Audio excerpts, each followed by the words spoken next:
কোথা থেকে নেওয়া হলো আমার এবারের মাদার্স ডে এবং বার্থডে গিফটগুলো। সো হ্যালো ভিউয়ার্স অ্যান্ড আসসালামু আলাইকুম everyone, welcome to my Friday blog. আজকে আমরা চলে গিয়েছিলাম ধানমন্ডির 27-এ অ্যাজ ইউজুয়াল, যেহেতু ফ্রাইডে অ্যান্ড এই উইকেই আমার বার্থডে প্লাস মাদার্স ডে আসছে। তো বাচ্চারা বায়না করছিল যে আম্মুর জন্য গিফট নিব, পাপা চলো পাপা চলো। আমি সকালে ঘুম থেকে উঠে দেখি যে ওরা সব প্ল্যান প্রোগ্রাম করে বসে আছে, জাস্ট এখন যাবার পালা। তো ফার্স্টেই আরশি আর তেহজিব কিছুদিন আগে এই টপস দুটো দেখেছিল আর্টিশানে, তো আর্টিশান থেকে ওদেরকে এই টপস দুটো নিয়ে দিল ওর পাপা। দেন আমরা চলে গেলাম হচ্ছে আমাদের অ্যাজ ইউজুয়াল ফেভারেট প্লেসে, যেখান থেকে আমরা আমাদের ডেইলি বেসিসের ড্রেসেসগুলো পরার জন্য নিয়ে থাকি। সেটা হচ্ছে স্পার্ক অ্যান্ড গিয়ার, এটা এয়ার প্লাজাতে ধানমন্ডি 28 নম্বরে। তো আরশিয়ার তেহজিবের ঈদ শপিংয়ে দেখা গিয়েছে যে বেশিরভাগই আমরা ইন্ডিয়ান ড্রেসগুলো নিয়েছি, বাট বাসায় পরার জন্য কোনো ড্রেসই 3 বাচ্চার জন্য নেওয়া হয়নি। এবং যেহেতু আমার ছেলে এখন সবসময় কোচিংয়ে যায়, তারও কিছু অ্যাজ ইউজুয়াল ড্রেসগুলো দরকার পড়ে।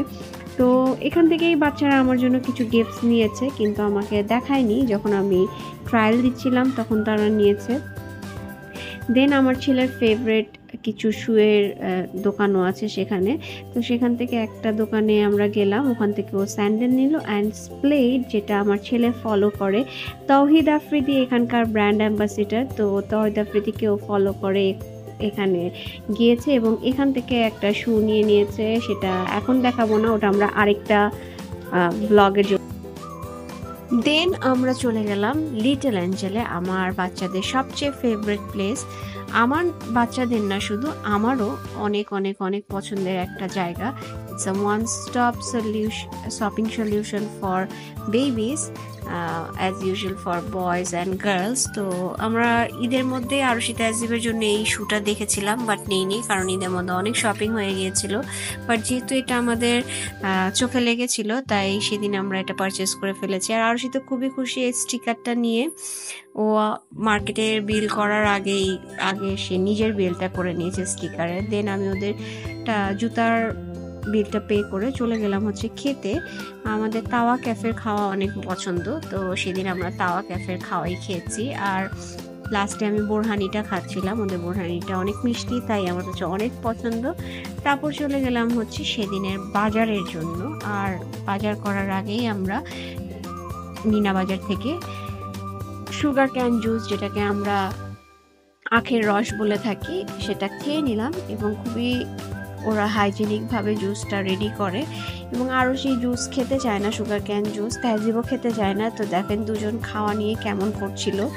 তারপর যা করার, লাস্টে তেহজিবকেই খেতে হয়েছে বেশিরভাগ। আর আমি আখের রস দেখলে কখনোই মিস করি না খেতে, সেটা কোনো শপে হোক আর রাস্তার থেকে হোক, আমি দু জায়গার থেকেই খাই।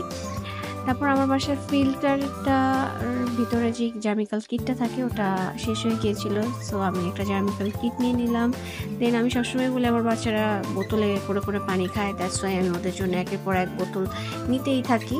তো সেদিন আমি 3 জনের জন্য 3টা নিউ বটল নিয়ে নিলাম। তারপর দেখলাম আরশি আর তেহজিব ওই সাইড থেকে আসছে, তো আমি বললাম যে বাসায় সস শেষ হয়ে গিয়েছে। তো আরশি জানে যে আমরা বেস্টের এই টমেটো সসটা খুব পছন্দ করি, ও বেস্টের এই টমেটো সসটা নিয়ে নিল। তারপর হচ্ছে ও ওখানেই চকলেট খেতে যাচ্ছিল, দ্যাটস ওয়াই দেরি না করে আগেই একটা গামি বেয়ারের গামিজ নিয়ে ও আগে বেল করে ওটা খাওয়া শুরু করলো।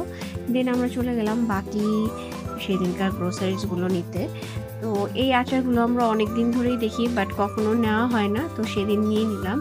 ফার্স্টে আমরা 3টা আচার ট্রাই করে দেখছিলাম। দুটো ছিল মিষ্টি আচার আর একটা ছিল তেলের আচার, সবগুলোই অনেক মজা ছিল এবং আমরা 3টাই 250 গ্রাম করে নিয়ে নিই। আর আমার বাসায় আমরা খুব পছন্দ করি হচ্ছে ফ্রোজেন পরোটাগুলো, যেহেতু আমি পরোটা বেশি বানাতে পারি না, দ্যাটস আমি ফ্রোজেন পরোটাই সবসময় ফ্রিজে রাখি। আর আমার হাজব্যান্ড তো মাছ দেখলেই পাগল হয়ে যায়, ওর মাছ নিতেই হবে। আর আরো সেখানে যে বলছিল গন্ধ, এত পরিষ্কার জায়গায় ও গন্ধ বলছিল, বাট যখন ইউজুয়াল বাজারগুলো দেখবে তখন তো আমার মেয়ের মাথাই ঘুরে যাবে। তো আমি আর তেহজিব এখানে শিং মাছগুলো নিয়ে খেলছিলাম। দেন আমি চলে গেলাম হচ্ছে আমার মশলাগুলো কালেক্ট করতে। মশলা, বাদাম, যেগুলোকে বলা হয় হচ্ছে দারচিনি, এলাচি, কাঠবাদাম, পেস্তা বাদাম এগুলো সবসময় আমি বাসায় গুঁড়ো করে রেখে দেই। দ্যাটস ওয়াই আমি এই সাইডটার থেকে এগুলো কালেক্ট করে ফেললাম। আর তারপর হচ্ছে আমাদের চোখ পড়ল লিচুতে। আরশি অনেকদিন ধরেই লিচু খেতে চাচ্ছিল। এখন তো নতুন লিচু এসেছে। এই লিচু খেয়ে তেমন একটা মজা নাই, রসালো না। তারপরও নিতে হয়েছে, বাচ্চা যেহেতু খেতে চাচ্ছিল। তরমুজের বেলায় আমাদের লাকটা খুবই ভালো। খুবই সুন্দর একটা তরমুজ আমরা পেয়ে গিয়েছি। দেন এখন বিল করার পালা। ২ বোন মিলে যেন এখানে কি করছিল জানি না। বাট আমরা এখন বিল করে বাসায় চলে যাচ্ছি। নেক্সট ডে আবার দেখা হবে। আল্লাহ হাফেজ।